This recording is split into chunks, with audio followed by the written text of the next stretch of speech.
Peter Navarro, President Trump's top trade advisor, speaks to reporters outside the White House.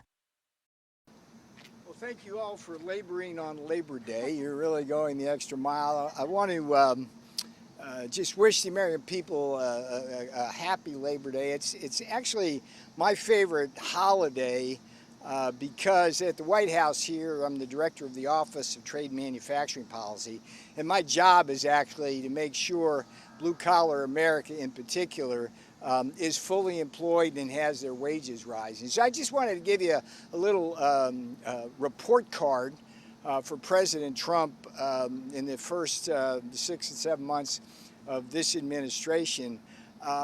Glowing reviews here. Let's start with the amount of jobs we've created. 2.5 million jobs since President Trump took office for American-born citizens. That's truly remarkable. One of the craziest things you saw during the Biden regime when we had the influx of illegal aliens is we lost millions of jobs for Americans, and the job growth was primarily among the illegal alien population, as reported by the Department of Labor and Commerce. It was truly stunning. We've reversed that trend. Now, one of the most important metrics for workers, and the one I follow the most closely, is whether real wages are rising, which is to say whether the wage growth is outpacing inflation. During the Biden regime, you had 26 straight months where inflation rose faster than wages. That's just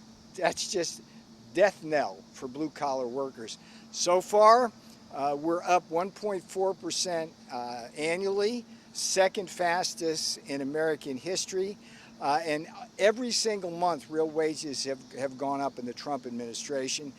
Inflation is trending below 2%. So that's an incredibly stellar performance. What else can I tell you? Well, if you look at the big, beautiful bill, here's what's coming. We're going to have an average of $15,000 tax cuts for blue collar and middle America. That's a good deal. We're going to have $63 billion in benefits for no tax on overtime for seniors. The no tax on tips, no tax on overtime is going to mean $1,500 a year more in the pockets of service workers. So that's a really big deal. And the last thing I'll tell you in terms of the statistics, $8 trillion have come into this country in terms of pledged investment. And why is that important? From an economist's point of view, I can tell you that when you have investment, you have an increase in productivity, and productivity increases is the key to wage increases. So the future is very bright. Now, let's shift gears a little bit. I know you want to ask some questions about the court decision on Friday. I heard one of your colleagues talking about that to the world. This case is arguably the single most important economic case that has ever come before the Supreme Court. If the lower court's ruling is upheld, President Trump has correctly said that will be the end of the United States, because it will be impossible to defend ourselves from the fentanyl poisoning and all of the trade environment, which is hollowing out our supply chains and creating very dangerous problems for the American people. So let me break the case down for you a little bit. There's a piece in the Washington Times that's out online today. It'll be in print tomorrow. I urge you to read. Here's the top line. If you look at the politics, reporters are making much of the fact that it was a 7-4 majority. If you look deeper at the numbers, it breaks down to the exact same kind of partisan weaponization of the courts that we're seeing in other decisions with respect to illegal immigration and other kinds of things. What you got is 6 out of 7 of the judges striking down the tariffs. Democrats, the one Republican was an H.W. Bush free market Republican, so you can read absolutely nothing into that. And on top of that, there were 12 states that intervened and argued against the Trump tariffs. Guess what? Every single one of them, yep, Democrat, blue state, Democrat governor, Democrat controlled legislatures. And the most interesting thing, which you're not going to find widely reported in the press, but it tells a lot about the source of the lawsuit. 5 small importers, mostly importing crap from China, had big law firms, and when you track at least some of that money, it's alleged to track back to donors like the Koch network, which are infamously anti-Trump, infamously free traders who have supported the offshoring of American jobs and the influx of illegal aliens for decades. So that's the root source of that. Now, with respect to the law, there were 3 big issues that are raised here that the Supreme Court will have to contend with. As I said, the dissent provides a very useful roadmap. Let me walk through them quickly. The first is whether or not the fentanyl killing Americans constitutes a national emergency, whether the trade deficit constitutes a national emergency. Of course they do. It's unconscionable that communist China, in league with the Mexican and Canadian drug cartels, are killing Americans with fentanyl and now this new designer drug, it's called nitidine. We're losing, by the end of the day, we'll lose another couple of hundred Americans. It's over 1 million since the fentanyl war against America started. And if that's not a national emergency, I don't know what is. And by the way, the tariffs have helped start to stem that flow, so they're working. With respect to the trade deficits, it's $1.3 trillion a year. $18 trillion of our wealth have been exported over the last several decades. That has had the effect of costing this country millions of jobs, over 100,000 factories, but equally important from an economic and national security point of view, what countries around the world have done exploiting their mercantilism is take apart key aspects of our supply chains, whether it's in pharmaceuticals, whether, as you've seen recently with the rare earth magnets, ball bearings, there's all sorts of things that our defense industrial base and our manufacturing base simply can't produce anymore. We've got to get those back. So, and also, I mean, there's a lot of ways you can think about this. The trade deficit leads to budget deficits, and we're having to fund a lot of these deficits. That's eating into our ability to fund our own government. We're exposed by that debt to blackmail from other countries, including communist China, which holds a lot of our debt. So clearly on the first question, these unequivocally are national economic emergencies and qualify under IEEPA. The second point has to do with what is a semantical one. Basically, the question is whether tariffs constitute regulation of importation. Would it qualify as a form of regulating imports?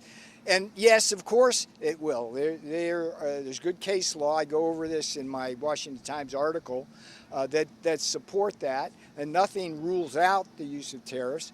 And I think we're on very solid ground there. There was a third issue raised, which I think was a clear red herring, which is the claim by the majority, the partisan Democrat majority, that because the tariffs were alleged to be permanent, that isn't covered by IEEPA. The claim is ridiculous.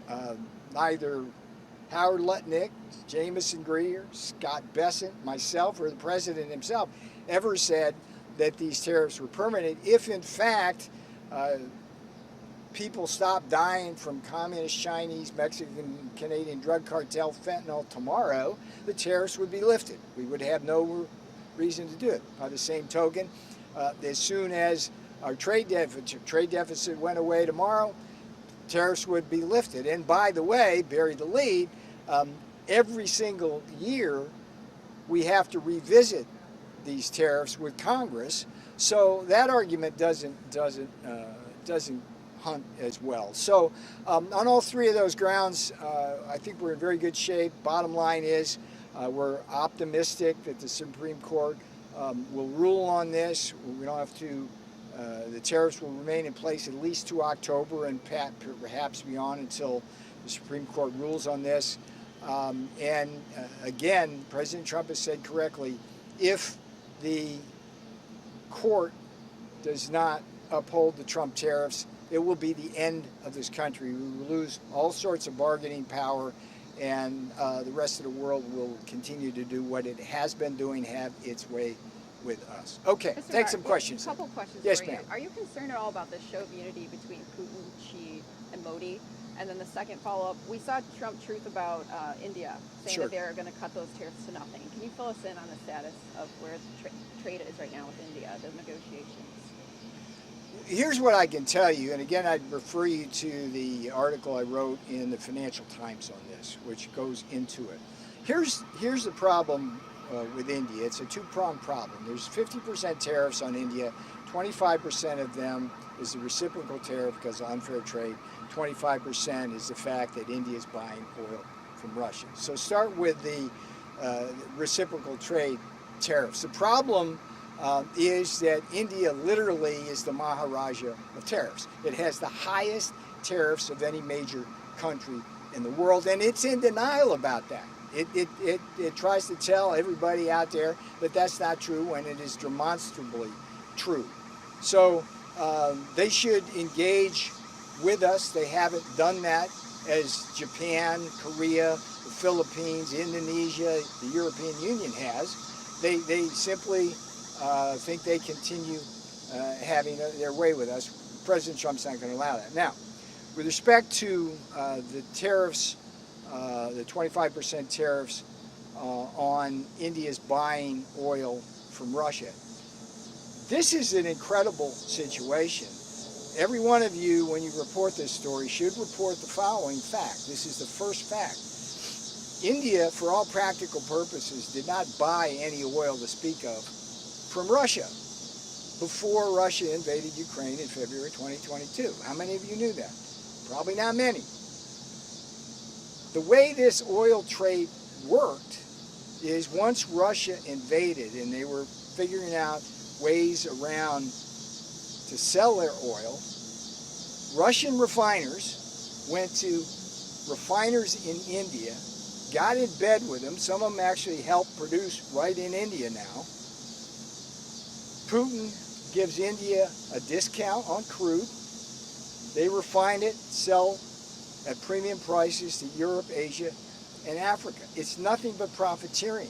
India cannot stand on the thin reed that somehow they need this oil to run their cars or cool their homes. It's false, just simply false. And so here's how this works. This is the crazy math of this for the American people. Listen to me carefully here. India charges the highest tariffs in the world, has the highest non-tariff barriers. So they export a bunch of stuff to us. We can't export to them. Our workers and our businesses get hammered by India. India then uses the money we give them, buying their exports, to buy Russian oil. The Russians use the money from the Russian oil to build more bombs and weapons and drones to kill Ukrainians. And then the Ukrainians come to us in Europe to ask for more money from our taxpayers to pay for that. That's crazy. So the road to peace in many ways runs at least partly through New Delhi. It's time for Modi to step up. I have great respect for Modi. I love the Indian people.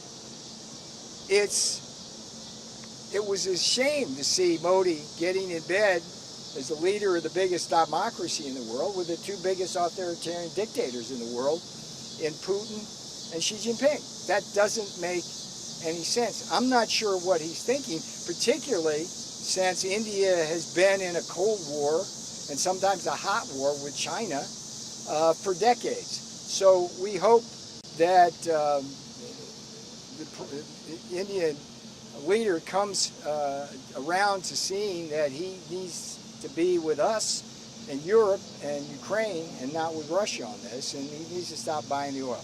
Okay? So then why not impose those secondary sanctions on China, which is a massive purchaser Well, of Russian oil? that's a separate issue. I would just remind you that we have now 50% tariffs on India. How much do we have on China? Well, it's How much do we have on 30%. China?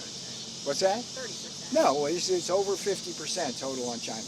Well, yeah, Okay, so the yeah. question is, yeah, how much more can you do? And there's a lot of things going on there. So I think that this issue is complex, but at a minimum, India's got to stop doing.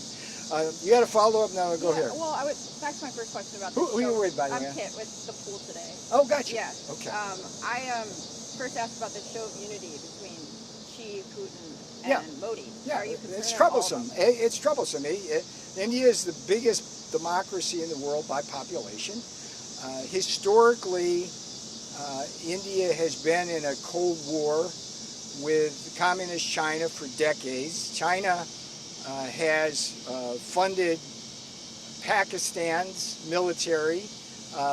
China helped Pakistan develop its nuclear weapons. China has invaded India repeatedly, particularly in a place called Aksai Chin. I don't know if you're aware of that area, and actually has taken territory from India and still holds it.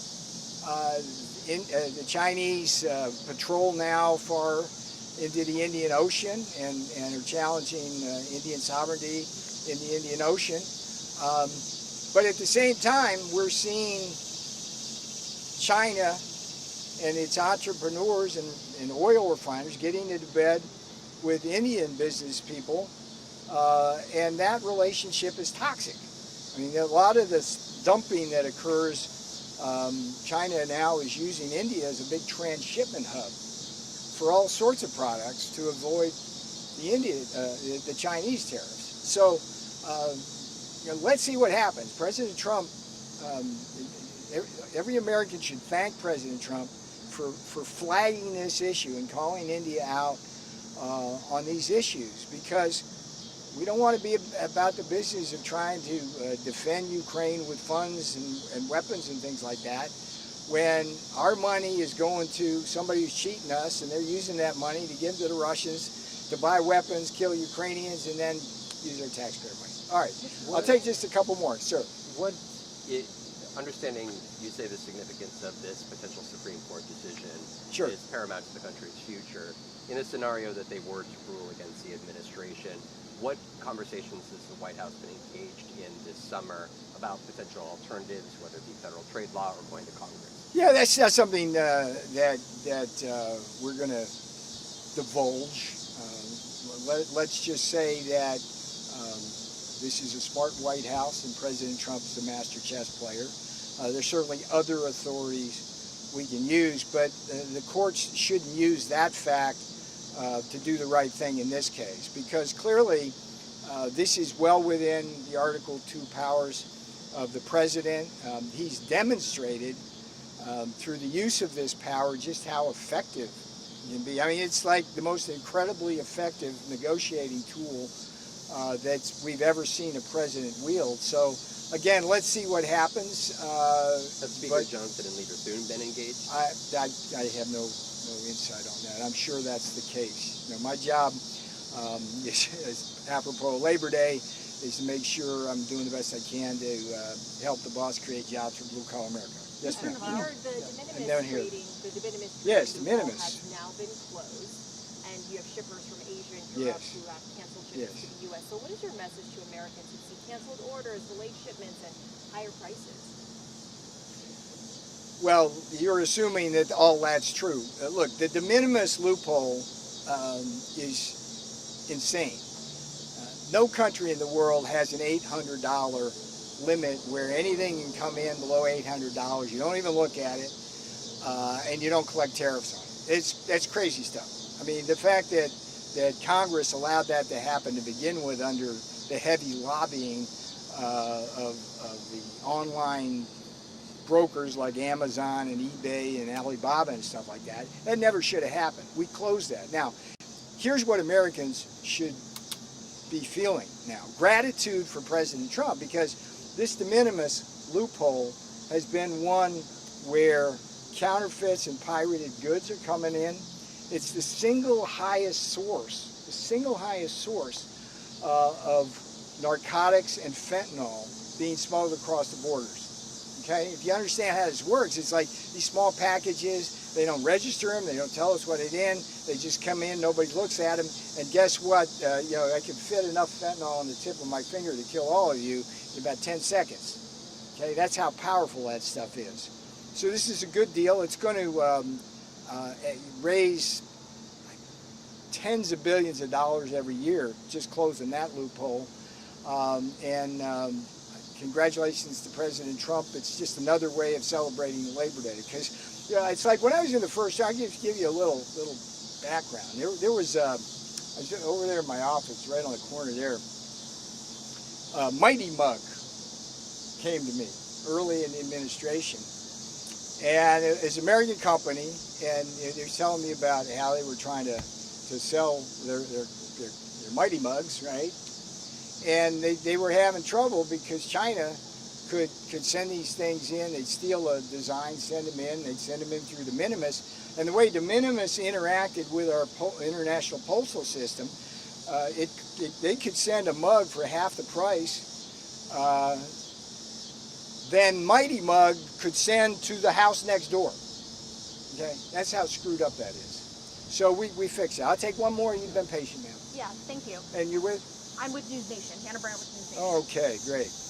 Businesses have basically been saying from the start of this tariff discussion that uncertainty is the worst part for them. Are you afraid that these court indecisions basically cause uncertainty? Well, they've been saying that, but they haven't been acting that. I mean, we've had a tremendous influx of investment. We've seen, here's the most important thing to understand about tariffs. There's three parties that can distribute the tariff burden, right? Not two. The media likes to say, well, it's either going to be American consumers or American businesses that are going to bear the burden of the tariffs. But in fact, the third party is the one that actually does it. That's the foreigners who export to us. And so what we observed in the first term, when people were saying the same thing about uncertainty and inflation and all that, we observed very clearly that the countries that rely most heavily on us, the most export-dependent economies, like China, like India, like Europe, like Vietnam, like Indonesia, like Malaysia, like Thailand, all of these countries we run massive deficits with, they have no choice other than to lower their prices when we raise our tariffs. And so we don't see inflation coming in. Look, the domestic industry, the businesses are elated with the protection we're giving them across the board. You know, on Labor Day, let's celebrate the revival now of our steel and aluminum industries, which the tariff has helped. So you've all been patient. Sorry, don't you see that as a gamble the administration is taking, that the burden won't fall on businesses and American consumers? It's not a gamble. It's economics, and we know where the burden goes. I mean, the problem is when you ask me that question, if you were asking me the question in 2018 after we put the China tariffs in, I'd have to speculate as an economist. But the problem is now, for those who make that criticism, was we have the data. It just didn't happen. China ate the whole damn thing. And they're going to do it again, just like all these other countries are going to do it. And it's just a beautiful thing for the American people. America, we love you here at the White House. Happy Labor Day. And I'll be back tomorrow or the next day. Quickly on the de minimis, do you see a scenario where that ever comes back? No. Or gone? No.